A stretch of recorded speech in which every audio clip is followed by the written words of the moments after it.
Oui, bonjour, chers abonnés et chers nouveaux visiteurs qui venaient découvrir cette chaîne, ma chaîne, concernant la Phoenix 400. J'ai créé cette chaîne pour présenter toutes les qualités, mais aussi bien sûr les défauts de cette mini-pelle Phoenix 400 qui est faite, construite, réalisée par on appelle ça un constructeur français. Particularité de cette mini-pelle, celle-ci a été assemblée, soudée, peinte par un artisan local qui est sur le Tarn, que je remercie d'ailleurs, et qui peut vous la souder, la peindre, vous l'assembler. Pour tout nouveau client qui souhaiterait justement avoir un outil de ce type-là, entièrement made in France. Voilà, c'est une particularité. Alors là, je vous explique. J'avais une tranchée vieille d'il y a 2 ans, pour lequel j'avais remplacé le tuyau d'arrivée d'eau de la maison, qui avait de 30 ans d'âge et qui régulièrement rencontrait des fuites, donc des ruptures et donc des pertes d'eau sur le terrain.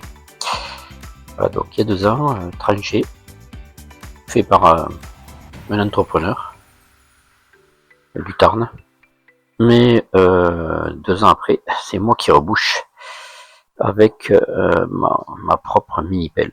Assez fier du travail que j'ai réalisé, bien sûr. Alors, ce travail a été réalisé en février, d'où la terre que vous pouvez constater au visionnage qui est très grasse, très collante. Donc les chenilles de la mini-pelle ont quand même assez ramassé, hein, puisque ça colle comme de la glaise, c'est de la terre assez collante.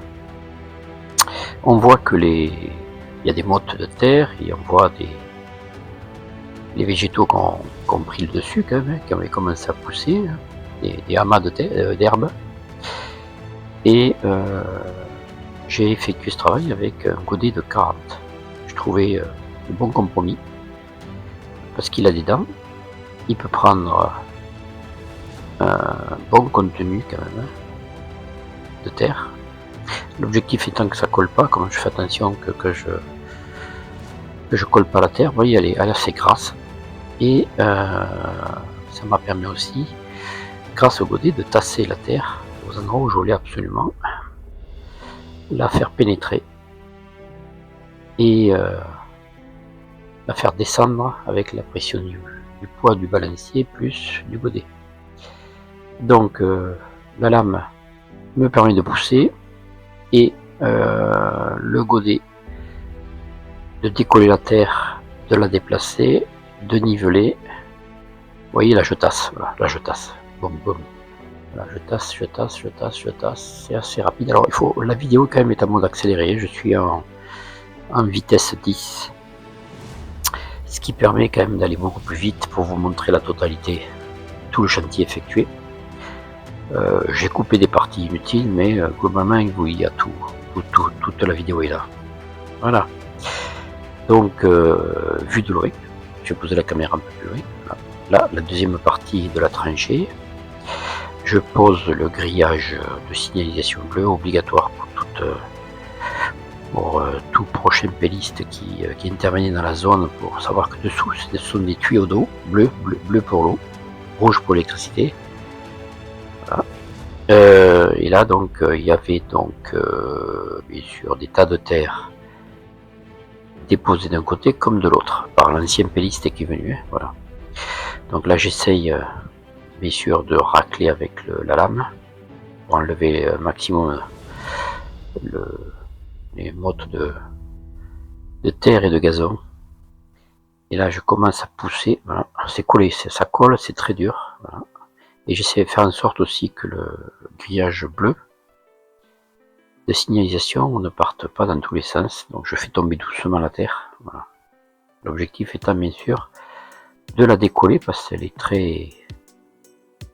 elle est tassée depuis 2 ans, hein, 2 ans que ce tas de terre n'a pas bougé, donc c'est assez épais, donc je prends, voilà, je prends 5 cm par 5 cm, je vais doucement, voilà. Voilà, donc on voit bien ici que je vais récupérer la terre sur le tas d'en face. Je me suis approché, et je fais attention bien sûr de ne pas tomber dans la tranchée. J'ai autre chose à faire que d'aller ramasser la mini-pelle au fond d'une tranchée. Cette mini-pelle, pour vous en parler, elle fait à peu près 800, je crois 70 kg, presque 900 kg. Là, vous pouvez constater qu'elle n'a pas de contrepoids à l'arrière. Donc ça, c'était un des défauts que j'avais constaté. Elle, en cas de surcharge de poids dans le godet, je peux me retrouver en train de basculer, ça m'est déjà arrivé. Donc ça peut être très dangereux, vous pouvez vous retrouver par terre. L'objectif n'est pas de la retourner, parce que même si j'ai un arceau, si vous vous retournez, vous pouvez vous retrouver écrasé. Et bon, là je suis sur un siège équipé d'une ceinture de sécurité. Mais bon, si elle venait à se retourner, je peux me retrouver avec la main coincée entre l'arceau et le sol. On ne sait pas comment on va réagir, le jour où elle va basculer. Voilà. Bon, ça m'est déjà arrivé, ça surprend, il faut rester très calme. On arrive à se rattraper si on travaille doucement. Logiquement, elle bascule doucement, donc si vous n'êtes pas trop rapide dans vos mouvements avec la mini-pelle, vous allez sentir que la mini-pelle bouge. Voilà. Alors, particularité de cette mini-pelle, c'est une mini-pelle à voie variable. Alors, c'est quoi la voie variable? Par défaut, elles sont toutes livrées, si vous les achetez de base et en standard, avec un écartement de chenille aux alentours de 80, qui vous permet de passer pratiquement majorité des couloirs ou des portes, si vous devez la déplacer et la faire intervenir sur un chantier où c'est très étroit, ou passer la mini-pelle en largeur à une porte où l'empattement est de, je sais pas, l'écartement de la porte est aux alentours de 90. Elle doit pouvoir passer. Hein, bon, sur le arceau, il suffit de le retirer, mais elle doit pouvoir passer. Celle-ci a une particularité, c'est qu'elle est voie variable, ça veut dire que je peux écarter les chenilles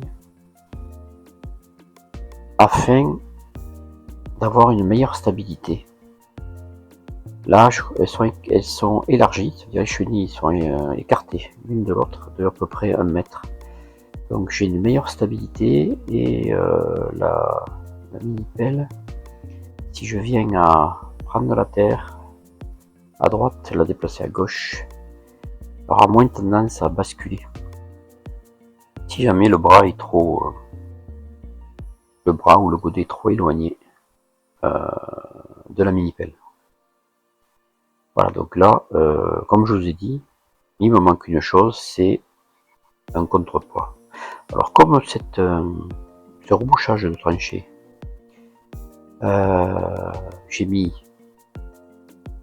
pratiquement au moins 2 mois à le faire. Entre temps, Atelier 74 m'a vendu des contrepoids et je le remercie à nouveau, ça m'a bien aidé.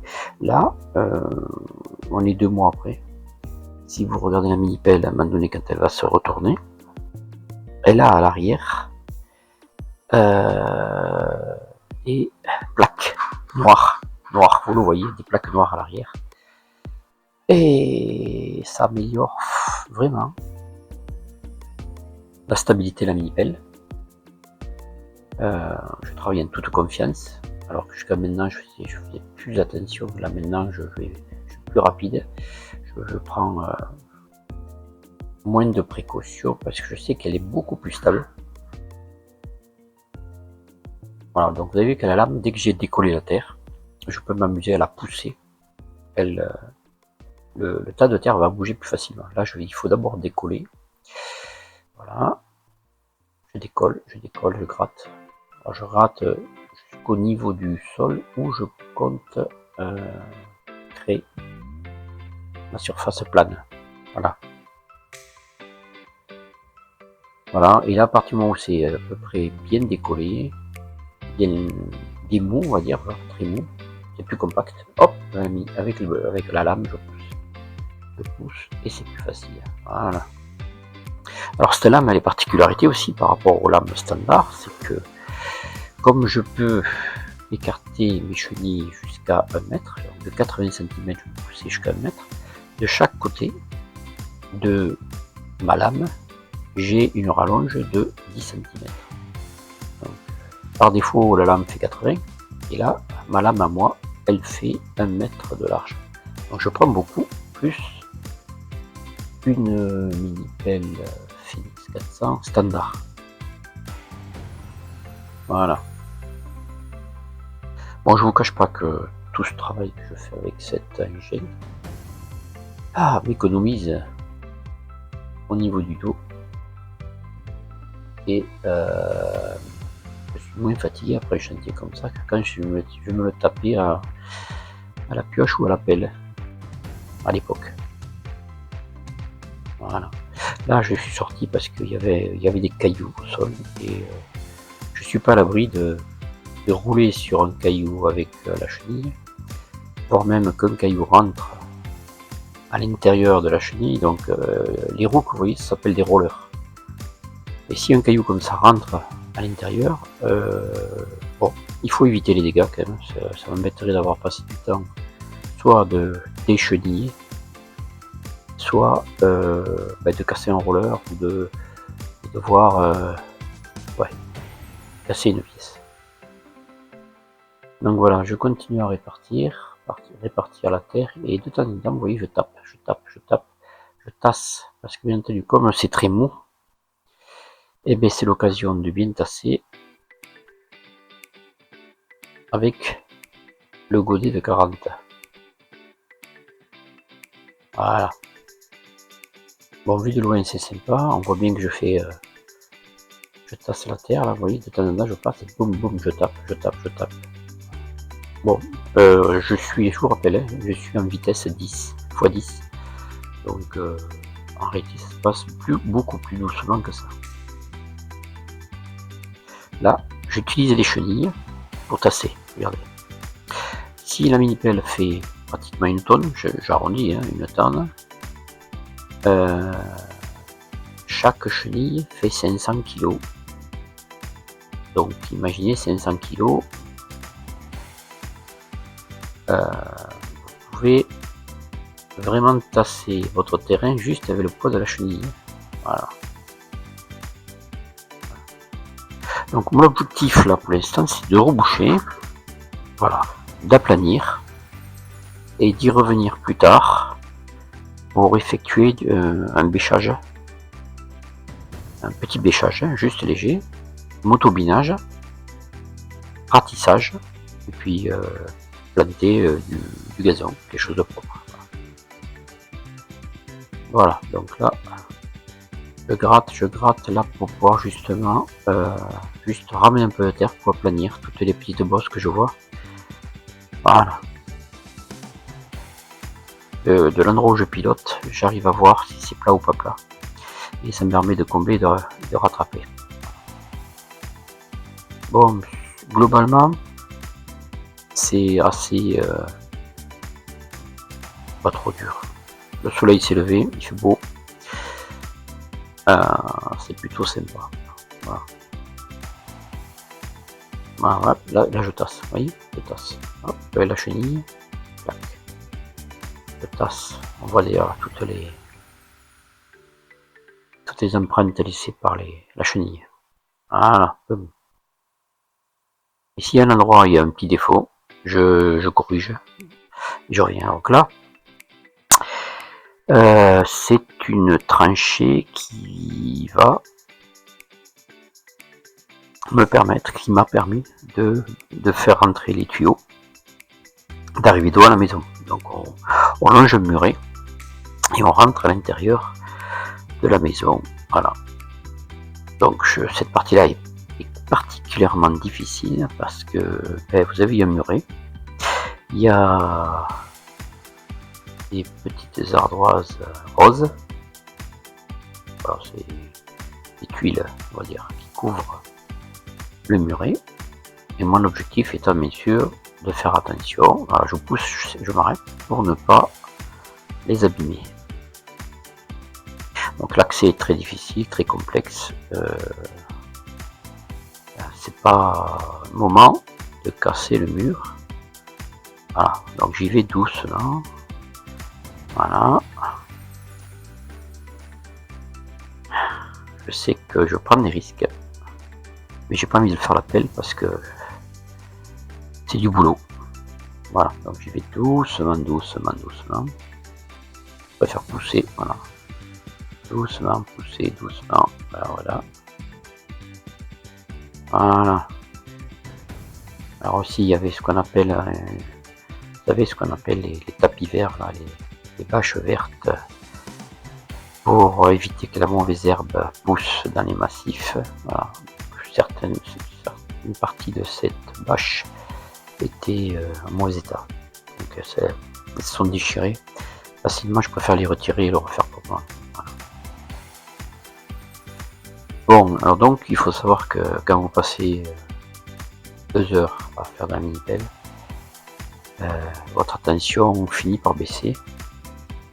Et à un moment donné, il peut arriver un accident. Bon, déjà, règle numéro 1, quand vous faites la mini-pelle, évitez qu'il y ait des enfants dans les entourages, ni d'autres personnes autour de vous. Il vaut mieux être seul, ou du moins que les gens ne soient pas à côté, on n'est pas à l'abri. Donc voilà, là je interviens vraiment autour du muret. Bon, le muret est droit, hein, mais voilà, attention, voilà ce qu'on s'est indiqué, quand on fatigue, la catastrophe arrive vite.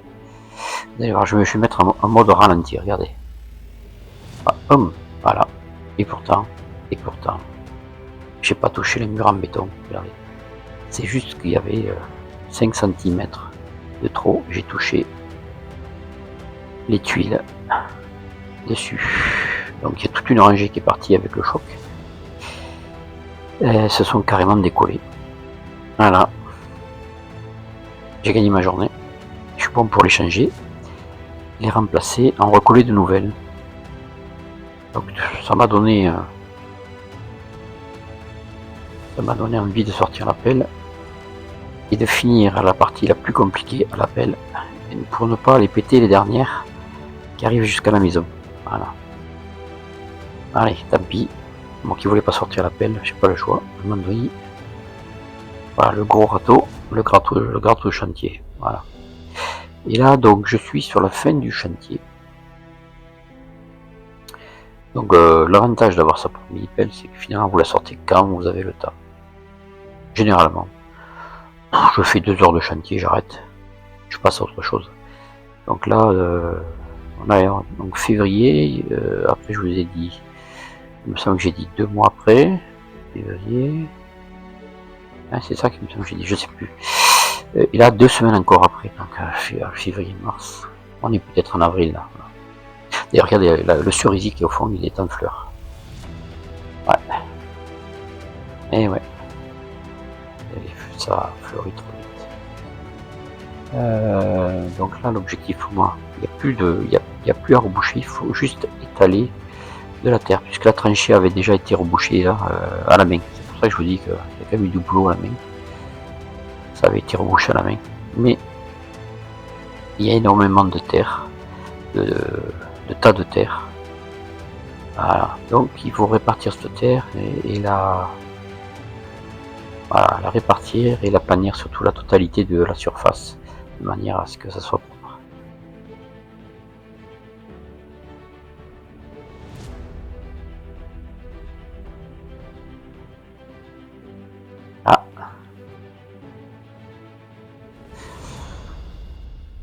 je continue, voilà, je prends, je répartis, je décolle la terre, je la pose partout où je dois me mettre, voilà, de manière à ce que ça soit propre. Voilà, et quand tout ça, ça sera bien, vous savez, je vais peut-être, hop, avec le balancier, je répartis correctement, voilà. Non, si j'avais dû faire ça au râteau, catastrophe. Voilà, hop. Et je pense que je reprends, et avec la lame, voilà, je répartis. Voilà. Je fais un peu le bulldozer, quoi. Je répartis. L'avantage, c'est beaucoup, on arrive à mieux voir ce qu'on fait. Ça reste très plein. Voilà. Et hop. Donc c'est ce mouvement que vous voyez, hein, à faire avec modération, je vous explique. Ouais, c'est important de le savoir. C'est un balancier, donc c'est un bras. À force de faire ce genre de mouvement, le bras subit des forces. Il a tendance finalement à chercher, même s'il n'y a pas de jeu là, il cherchera à prendre du jeu parce qu'il va forcer, et les pièces vont prendre du jeu progressivement, parce que si jamais vous venez à faire ce mouvement de balancier droite-gauche avec trop de poids, ou alors que c'est trop dur, l'articulation qui se trouve sur la base au niveau de mes pieds, du bras, finira par avoir du jeu. Un jour je vous montrerai des vidéos, vous allez voir, où les gens ont tellement travaillé sur ce mouvement, tellement utilisé ce mouvement, a tellement forcé sur le bras que ça a créé du jeu, et que le balancier, il se balance dans tous les sens, donc pas bon du tout. Et en plus, ce genre de réparation, il faut tout reprendre, c'est-à-dire il faut enlever, il faut intervenir carrément, c'est du gros travail d'atelier en soudure, couper les pièces, changer les pièces. Bon. Soyez vigilant par rapport à ça pour éviter de fatiguer votre bras inutilement. Comme on dit, mini pelle, mini force. Faut pas trop chercher à forcer. Si vous voulez que votre mini pelle dure longtemps et qu'il n'y ait pas de grosses réparations à faire dessus plus tard. Voilà. Ah oui, donc qu'est-ce que je pourrais vous dire, petit inconvénient de cette mini pelle, le moteur. Le moteur est très bien, il n'y a rien à dire, mais c'est un moteur à essence. Pour moi, il est trop bruyant. J'ai l'impression de passer la tondeuse dans le jardin. C'est-à-dire ce moteur, finalement, c'est un moteur de tondeuse. Ceux qui utilisent des moteurs diesel, c'est des moteurs qui travaillent en régime assez bas. Ça fait beaucoup moins de bruit. Celui-là, donc, c'est un moteur à essence, 4 temps. On est obligé de travailler en régime élevé. Je sais pas combien, il n'y a pas de compte tour, mais ça doit être sûrement aux alentours de 4000 tours, 4500 tours. Le pot d'échappement n'est pas suffisamment taillé pour éviter de faire du bruit. Donc, vous voyez, si vous regardez bien, vous verrez, je porte un casque anti-bruit. Voilà, parce que il y a beaucoup de décibels. Donc, c'est trop fort. Il y en a qui le supportent, mais pas moi. Moi, j'ai ce genre de bruit pendant 1 ou 2 heures, de quoi vous péter les oreilles. Et pour le voisinage aussi, hein. Donc pensez à respecter vos voisins si jamais vous en faites pas qu'une demi-heure et que vous en faites 2 heures. Ça reste assez bruyant, hein. Voilà. Bon, je répartis la terre. Vous voyez. Voilà.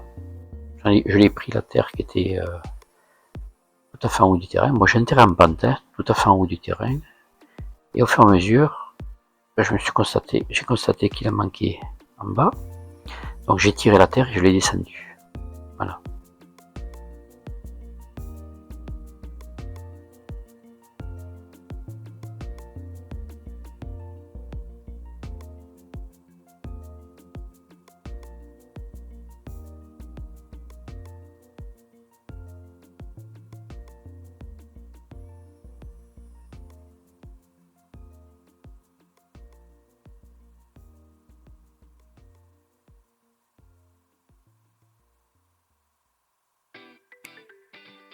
Voilà, là, vous voyez, je tasse avec les chenilles. Voilà. C'est finalement la fin de la vidéo, je pense, parce que quand je commence à tasser les chenilles, c'est que c'est la fin. C'est que le chantier est fini et que je vais pouvoir ramener la mini pelle à son garage. Voilà, je pense que c'est fini. Mais écoutez, au revoir.